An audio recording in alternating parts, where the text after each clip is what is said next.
Hello, all you positive heads out there. It's so good to be back with all you beautiful reflections of the one source consciousness that creates and animates all things. If you're new to this podcast, of course, we're super happy to have you here. And if you've been listening and enjoying for a while, I would be super grateful if you would please take a moment to give us a review on Apple Podcasts.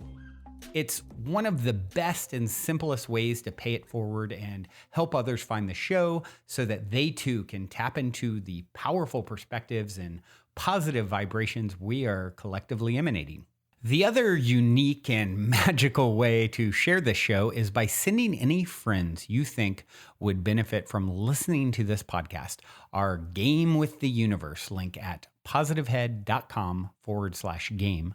Also listed in the show notes, which will serve them up a quote-unquote random episode when they click it. Just instruct them before clicking the link to close their eyes for a moment and sincerely ask the universe to cue up the episode that contains the insight and perspectives that they most need to hear at this point in their life journey, and then click to listen to whatever episode is synchronistically served up to them.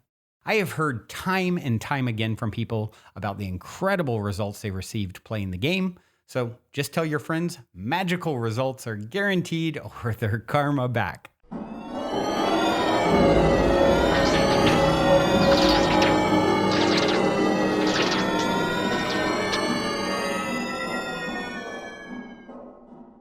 All right, all you positive heads, welcome back.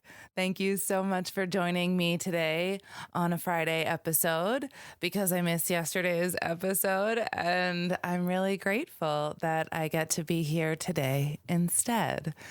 Yesterday was Thanksgiving, and Thanksgiving here in the U.S., a day for gratitude and family, and many of us didn't get to spend the time with our families as we normally do.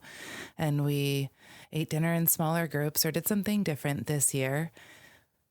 But I hope we still spent, and I know you did, I know you still spent the time talking about what you were grateful for. And what we also did was talking about what we were excited about for next year. Because what's really cool about that, when you can talk about what you're excited about, it really puts it into manifestation. And what I've been noticing a lot about this time in the cosmos, in where we are in the world, is that this is really a heightened time of manifestation. It's like pretty insane how quickly things are manifesting. Just the other day in my house, I was just cleaning, and I just felt like getting rid of stuff. And I know that the bulk trash day is coming, and there's this dresser in my little one's room that is just older, and it keeps falling apart. The drawers just keep, like, the front keeps falling off because he keeps opening them and closing them so hard. And so I've just been like, oh, all right, I'm just going to get rid of this. I just thought today's the day. And so I took everything out of it and I pushed it out of the room. And I thought that I was actually going to get rid of it. And then Brian said to me, Brian's my partner, he said, don't you think there's a different use for that? And I was like, you know what? There is. I bet you my daughter would really appreciate this. She is a teenager and she loves clothes and she loves going to the thrift store. So she has a ton of stuff, and thrift store shopping is fun. And so she really loves to play with it. And she needs a dresser. And so I asked her, hey, do you want this? And she was like, Mom, I swear I am so good at manifesting. That was her first response. She's so cute. She's like, I just said to myself, I really want a dresser. I really need a dresser in my room. And then I thought to myself how it felt to have the dresser. And here it is. And I was so proud of her because I said to her, you know, that's amazing, Maya. That's exactly how you manifest. You imagine it. You think about what it feels like to have it actualized in manifestation, and you feel that feeling. And that is it. You let it go. And that's what happened. And it happened immediately. And I just love that. This is happening more and more and more in my awareness. I'm seeing it so much. And the reason why I wanted to bring this up is because I want us all to really be aware of how powerful we are and how quickly we are manifesting things, because it works both ways. We can manifest great, wonderful, amazing things for ourselves, and we can also manifest not so amazing and wonderful things. And it's all our decision. It's all up to how we decide to think, how we decide to perceive. And that really is up to us to really train our brains to how we want to think and how we want to behave. Because ultimately, you behave the way you think. And how do you do that?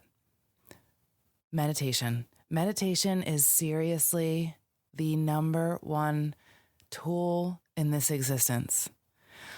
I'm not sure if I know a single person that I could say, yeah, they don't need to meditate. Everybody needs to meditate. Buddha. I'm sure Buddha meditated till the day he died. I'm sure so did Jesus Christ and Muhammad and every single other amazing spiritual leader that has been known to our history. I know I'm leaving out many. Those are just the bigger ones. But meditation is so essential. And I feel like bringing this up today because I myself have been super challenged lately. The energies of this year are just so intense. I know we're all feeling it. And, we're all part of a collective. There's only one of us here. And so we are going to feel the tension and the stress and the fear and all the stuff that's happening in the world. At the same time, there is also so much love and so much wisdom and so much grace and gratitude and acceptance and understanding and love and forgiveness. It's all there, and we can decide which one that we want to see. And we do that most easily when we have a consistent meditation practice. I can tell you, and I've said this so many times on this show, in my own life, when I have a very regular, consistent meditation practice, the daily stresses of life, they are still there, but the way I perceive them and the way I handle them are completely different.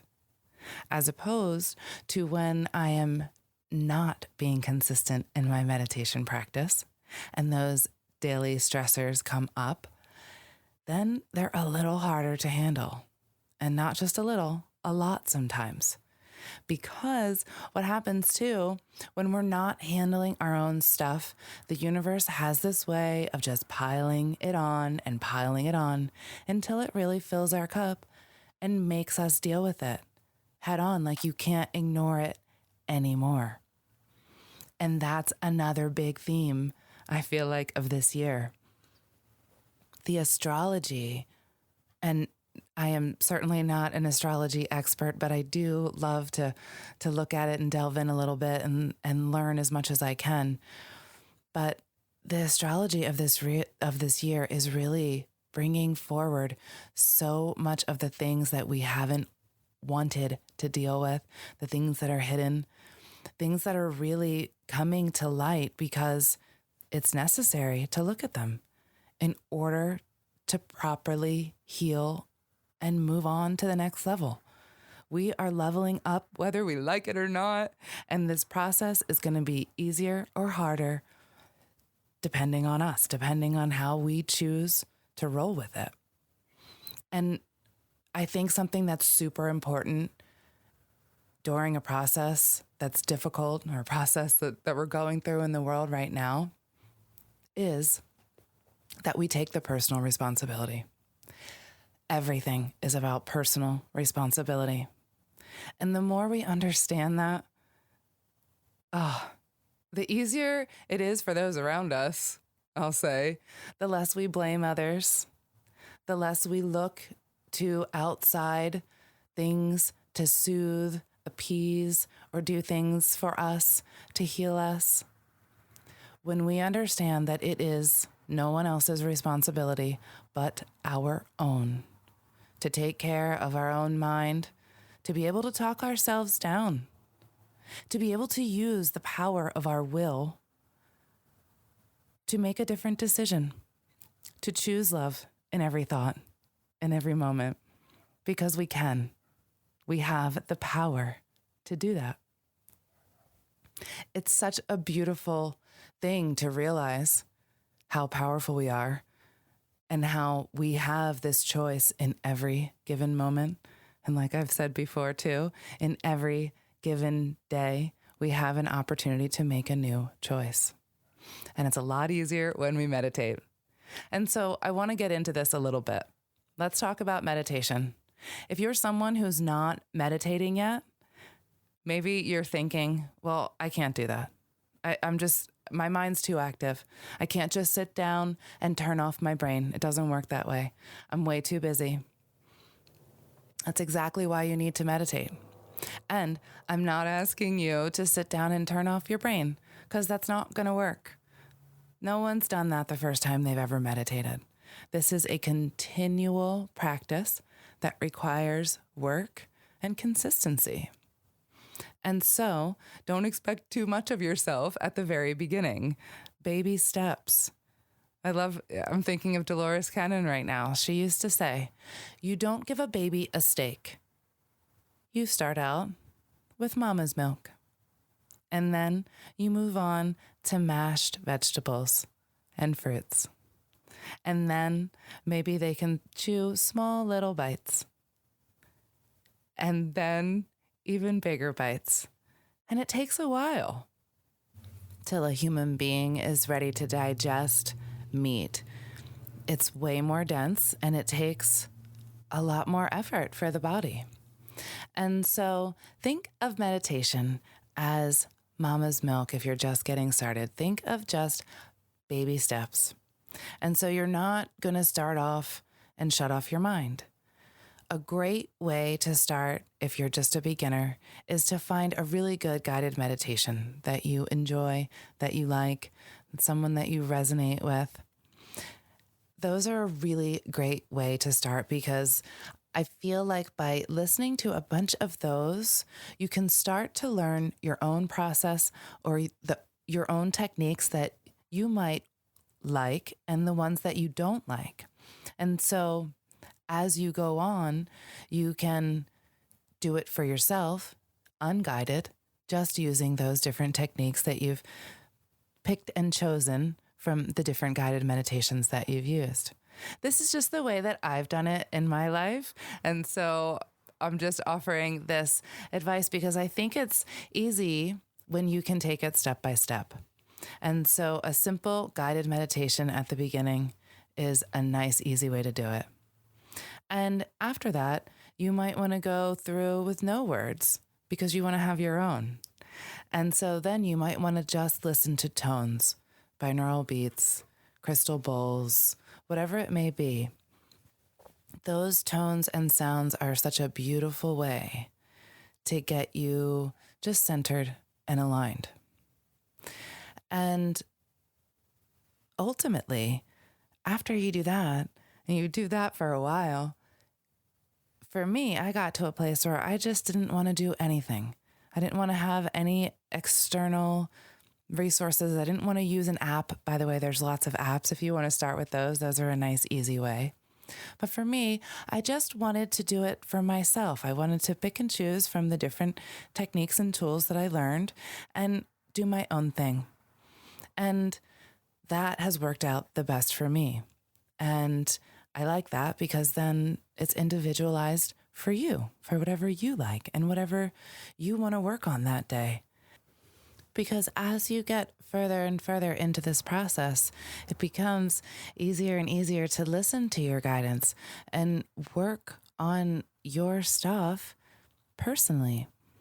This, again, is all about personal responsibility and understanding our energies, our thoughts, our emotions, our physical bodies, all of it, what our spirit wants, what our heart wants.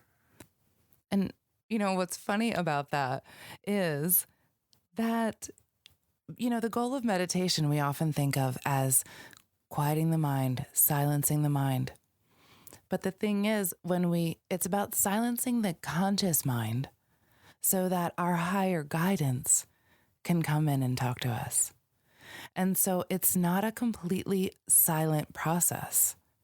It's not for me anyway, and never has been. Yes, there are moments where I drift away and I go off into a dream-like or trance-like state where it does feel like a dream and I really don't remember what happens. It's like that dream that fades so quickly. It was there, but you have no idea what happened or you cannot explain it. And so, yeah, that happens sometimes, but very often it's this very more just active listening when I can take the time to go through the energetic process of quieting the mind.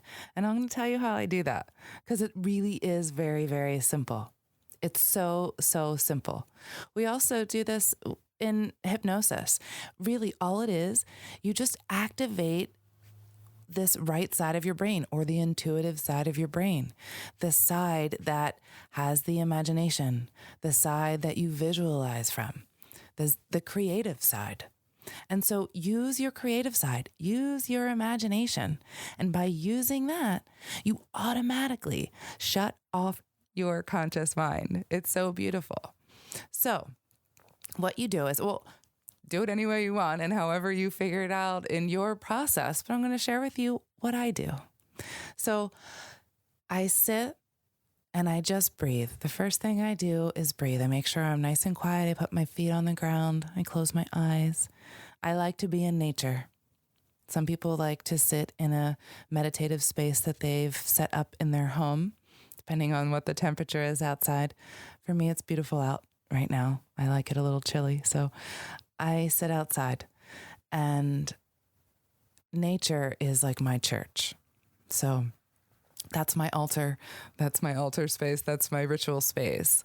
So I sit out in nature, close my eyes, feet on the ground, and I really focus my intention on centering my energy in my heart and grounding my energy to the earth. Because a big point of meditation for me is to focus on my connection to the whole, my connection to source, the divine, and my connection to the earth, to all of us here. And so I focus on centering and grounding my energies. At that point, I like to put a energetic protection around myself because anytime you do energy work, it's just a good idea. It's a good idea to set the intention that the only energies that are allowed in my space are of love, light, and unity. And that's it. It's so simple. And for me, you can use I use a pyramid structure because pyramid power is intensely powerful. And so I've done that for many years. Instead of a bubble, many of you might use a bubble. I like a pyramid. I feel like it's more powerful. So I put my pyramid around me and I use that as my intention that nothing can enter my space but love, light, and unity. And then I also recognize that that is all that I am, that is all that this space contains in the first place. So that is all that can enter it because that is all that it is. And so my mantra, I say a mantra to myself. And I've shared this, I think, a bunch of times, but it's been a while, so I'll share it again. My mantra is, and this was given to me many, many years ago through meditation. So my mantra is, I am a being of infinite love and light. That is all that I am. That is all that I can see. And that is all I have to give. Now, I want to also say, when I am overwhelmed, when I am stressed, when I can't make my mind stop going in the thoughts of, the stress of whatever's going on, I make myself say that mantra. It is just something I make myself say. at least 3 times. The repetition is very important. And the energy of that alone just takes care of it. Every time. I use it if I can't fall asleep if my mind is running. I'm out. It doesn't even take me 3 times. It's so nice. I think I've trained myself so much. But that's a great way to use a mantra or something similar to start your meditation with. And then I ask for help. I love to ask for help. I never forget to ask for help. I call upon all of my higher selves, all of the multi-dimensional aspects of myself that are in my highest and best, that are looking out for me, that are guiding me, that are protecting me, to be with me and protect me and to guide me. And from that point, I use the power of my mind and imagination, really, because that's all it is, to bring in the energy of creation. And I imagine that energy coming through my feet, running through my chakra system, pouring out my crown chakra, and then surrounding back down around me, back down to the earth. And I bring in that creator energy of love and unity. I bring in the energy of love, of forgiveness, and of gratitude. And I spend some time doing that for myself, for my family, and for the entire world. And then I usually check in with each one of my energy centers. And I just, in my brain, imagine it. And I usually get a picture or an image or a color. And sometimes it's really vague. A lot of times it's really vague and cloudy looking. But sometimes it's a feeling. And I just kind of trust whatever comes. And if I notice that there's something like off about it, then I'll ask my higher guidance, what's off about this? And what's the blockage here? Or what is it that I need to understand? And from there, usually there's another guidance that comes. And so I just go through this process of checking in with my energy system and encouraging the proper energy flow, asking for help, and really checking in and asking why and trying to understand. And even if I don't understand, then I just try to run the energies and do what I can. You know, we can only do what we can. And so we can't be hard on ourselves. We can't expect to just clear ourselves of everything negative in one meditation session or, you know, even in a bunch. This is a journey. And, you know, I know for myself, the things that I am here to learn, I am taking my sweet old time to learn. And yeah, they get thrown in our laps and it's really fun when we get to revisit them. Meditation is a great way to do that. It's a great way to look at things objectively from a place of love and from a place where you are completely held in love and where you can get guidance from your inner being, from your higher self. And so those are just a few of my tools and techniques. The way I end my meditation, a lot of times I will just kind of sit quiet for a minute and see what comes and go with that. Sometimes that's a while and sometimes it's not so long. It depends on the day. After that, I ground my energies. I spend time in thanks, being grateful for the help that I have been given and sending all the energies that have been circulating through me back to the earth, back to creation with much love and much gratitude. And then I disconnect and that's it. And a lot of days that takes me at least 30, 40 minutes. And if it takes you 5 to 10, awesome. At least you did it. You know, if you're not doing it and you can do 5 minutes, amazing. Do 5 minutes. And before you know it, it's 10 and 20 and 30 and 40. And then it's like you have to do it. It's like a drink of water. It has to be done. It's a requirement. And when you do that, I promise you life is easier. Not the external stuff. the way you handle everything, your perspective, and, by the way, what we're manifesting. So if you really want to be in control of your world, if you really want to manifest all that you desire, you can. And it just takes a little work in meditation, in concentration, in the power of your will, in focusing of your thought to be always centered on love, in the benefit of the whole, seeing yourself as one in unity with the whole, knowing how powerful and amazing you are. You will not think otherwise when you meditate every day. I promise you, you will know how great and powerful you are because you will be shown and you will feel it. There is nothing like a bliss hit of meditation when that energy hits you and you just makes you cry, makes you laugh. Regardless, it feels amazing. That energy is all that there is. It's all that you are. And you have access to it. You just need to do the work. It's all about personal responsibility. And we can do this. We have to do this. It's time to do this. Especially now, the energies are so intense. We have to do the work. So, do the work. You can. You are so great and powerful. I love you so, so, so much. I'm going to leave you with a song for today. This is The Electrical Biome by Dea Dova. Until next time, love you all.